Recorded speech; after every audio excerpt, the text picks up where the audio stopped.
شاعر کہتے ہیں کہ رات پوے تے عقل بندانو نیند پیاری آوے. رات پوے تے عقل مندانو نیند پیاری آوے, درد مندانو یاد سجن دی ستیاں آن جگاوے. کہ جو درد والا عاشق ہوتا ہے اسے وہ یاد جو ہے, سجن کی جو یاد ہے وہ جگا دیتی ہے. وہ کہاں پر ہوتی ہے وہ یاد؟ بتائیے کہاں پر ہوتی ہے؟ دل میں ہوتی ہے. تو یہ جو دل کی دنیا ہے, اس دل کی دنیا کو ٹھیک کرنا اللہ والوں کی ایک علامت ہوتی ہے. ایک خوبصورت جملہ میں نے کہیں پڑھا تھا, وہ میں مختلف جگہوں پر ذکر کرتا ہوں یہاں پر بھی, کہ جو صادقین کا طبقہ ہے, یعنی جن کا دل ٹھیک ہوتا ہے, کونوا مع الصادقین جن کے بارے میں فرمایا, ان کی صفت کیا ہے؟ فرمایا یہ وہ لوگ ہوتے ہیں کہ جنہیں نہ شوق کمال ہوتا ہے نہ خوف زوال ہوتا ہے. نہ شوق اور نہ خوف. اب ایک لمحے کے لیے تصور کریں کہ کسی کو یہ زندگی مل جائے تو اس کے اطمینان کا عالم کیا ہوگا, کہ اسے یہ شوق ہی نہیں ہے کہ مجھے کمال ملے. وہ تو اپنے رب کی یاد میں گم ہے, اس کے دل کی دنیا ایک الگ کیفیت کے اندر ہے. اور اگر کمال مل بھی گیا تو اسے اس سے کوئی سروکار نہیں ہے کہ زوال آ جائے گا تو پھر کیا ہوگا. وہ کہتا ہے کہ نہ مجھے کمال سے سروکار نہ مجھے زوال سے سروکار, میرا صرف ایک ہی معاملہ ہے, اور وہ یہ ہے کہ میرا رب مجھ سے راضی ہو جائے. ٹھیک ہے, اسے سکھ اور دکھ کچھ نہیں ہوتا اہل اللہ کے نزدیک, بلکہ کئی بار تو ایسا ہوتا ہے کہ وہ دکھ پر خوش ہوتا ہے. بقول شاعر کہ جے سونا میرے دکھ وچ راضی, جے سونا میرے دکھ وچ راضی, تے سکھ نو میں چلے پاواں. تو اگر میرا رب میرے دکھ میں راضی ہے تو مجھے سکھ سے کچھ نہیں لینا. اس کی وجہ کیا ہے کہ ان کی جو دل کی دنیا ہے اس کی کیفیت الگ ہوتی ہے. پھر نتیجہ کیا ہوتا ہے؟ جسے نہ شوق کمال ہو اور نہ خوف زوال ہو, اس کا حال کیا ہوتا ہے؟ اس کا حال یہ ہوتا ہے کہ اس کے چہرے پر نور ہوتا ہے, اس کے چہرے پر نور ہوتا ہے, اور اس کے دل میں سرور ہوتا ہے.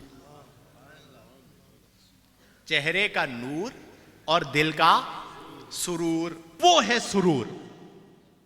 چہرے پہ نور اور دل میں. تو اب جب دل میں سرور ہو قبلہ, تو پھر سرور کے لیے کوئی بندہ میں خانے کیوں جائے؟ وہ درد کا ایک شعر ہے, وہ کہتا ہے جائیے کس واسطے اے درد میں خانے کے بیچ, جائیے کس واسطے اے درد میں خانے کے بیچ, اور ہی مستی ہے اپنے دل کے پیمانے کے بیچ. ٹھیک ہے, تو میں خانے جا کر کیا کرنا, اپنا دل تو اپنے رب کی یاد کے ساتھ جڑا ہوا ہے, اپنی کیفیات کے اندر ہے, وہ منازل طے کر رہا ہے, سیر اللہ, سیر فی اللہ, سیر مع اللہ, مقام احدیت, مقام اقربیت, مقام معیت, اور وہ اس کیفیت مراقبہ کے اندر ہے, تو وہ اس کیفیت سرور میں اپنی زندگی کو گزار رہا ہوتا ہے. تو اللہ والوں کی صفت یہ ہوتی ہے کہ نہ شوق کمال نہ خوف زوال, چہرے پر نور اور دل میں, بولیے اونچی آواز سے. اچھا, سرور کیسے آئے گا؟ کون کون سرور حاصل کرنا چاہتے ہیں؟ چلے بتائیے مجھے. ارے ماشاءاللہ, سرور. اچھا, سرور تو بہت بڑی نعمت ہے بھائی, کوئی ٹینشن ہی نہ ہو, سکون سرور کی کیفیت میں رہیں. وہ سرور کیسے ملے گا؟ میرے آقا کریم علیہ افضل الصلاۃ و تسلیم کی ایک حدیث مبارکہ ہے, آپ نے سرور حاصل کرنے کا ایک نسخہ بتایا. وہ کیا ہے؟ آپ نے فرمایا بشرو, متن حدیث, بشرو ولا تنفرو.